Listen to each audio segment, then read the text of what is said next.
To give you some perspective, I'm about 5'5". This tree was a 50-foot spruce tree, and if you follow me here, I'll show you the damage. It fell from this property onto the other property, hitting the woman's living room. I'm here at Rainbow Drive, and crews have been working hard for about 2 hours now, trying to put the fire out. As you can see, this was a 2-story home.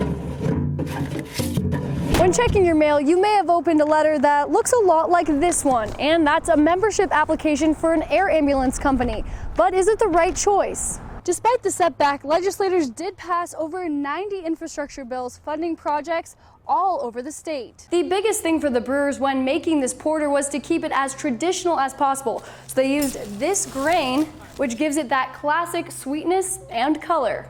MDT engineers say it's the visibility on this stretch of Highway 15 which made them increase the speed limit from 75 to 80.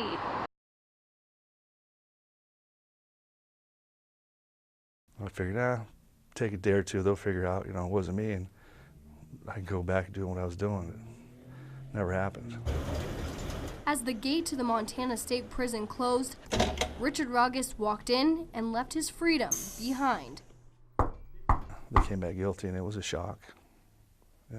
Nearly 19 years ago, he was sentenced to life in prison for murdering his childhood best friend, Joe Tash. When feelings of hopelessness overwhelmed him, his faith lifted him back up. Faith and hope and being on Team Jesus, knowing I was innocent. And that faith and hope is what gave him the drive to never give up his pursuit of freedom, despite daunting challenges. And I was at the point where if I didn't have a lot of money or a team, I was probably going to die in prison.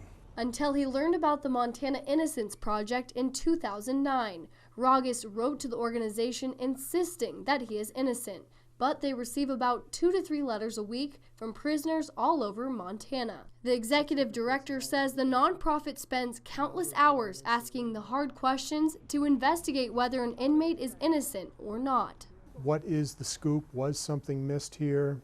Was there behavior that was inappropriate by the prosecutor's office, by law enforcement, and was someone's rights violated? I think they investigated for at least 2 years before they even actually committed to taking the case, and so they've been on it for about 6 years now. This December, the prison cell unlocked for Roggist. The Innocence Project found evidence that showed he could not have been at the scene of the murder. There was evidence that should have been turned over to the defense at the time of the trial and wasn't. Today, without the Innocence Project help, I'd still be in Deer Lodge. Our job is not to just get people out of jail. It's to get those who are innocent out of jail. Over the last 18 years of your life, what would you have missed?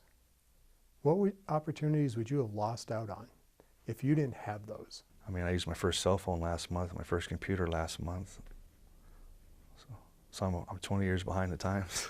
Almost 2 decades later, and this nightmare still isn't over. Sanders County has appealed Roggist's release. Until he is free once and for all, it's a waiting game for Richard Roggist. Take it step by step and, go through the procedures and then get my life back together. In Helena, Sarah Stinson, MTN News. We are currently fighting this, and we are doing everything we can to continue this battle, but we will still be here with just 3 patients if that's what I have to do.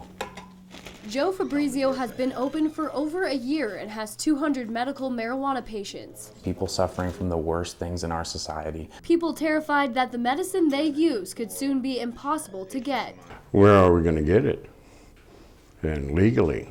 Last week, the Montana Supreme Court upheld most of the restrictions passed by lawmakers in 2011. Medical marijuana providers will only be allowed 3 customers each and will not be allowed to advertise. Donald Armstrong deals with post-traumatic stress and uses marijuana. To deal with pain, to calm my stomach down. I've had a stomach disorder since I got out of the service.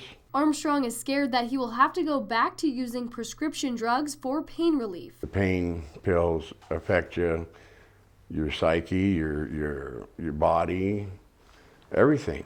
If the ruling stands, Lewis and Clark County Attorney Leo Gallagher says the law is the law. Either they go back to 3 people, which is not economically feasible, would be difficult to them, or they'll need to close down shop and find another way to make a living. However, Fabrizio says he will not give up. And we are petitioning this, and it will be prolonged. You know, this decision will not be taking place on March 10th. This has to go further. In Helena, Sarah Stinson, MTN News.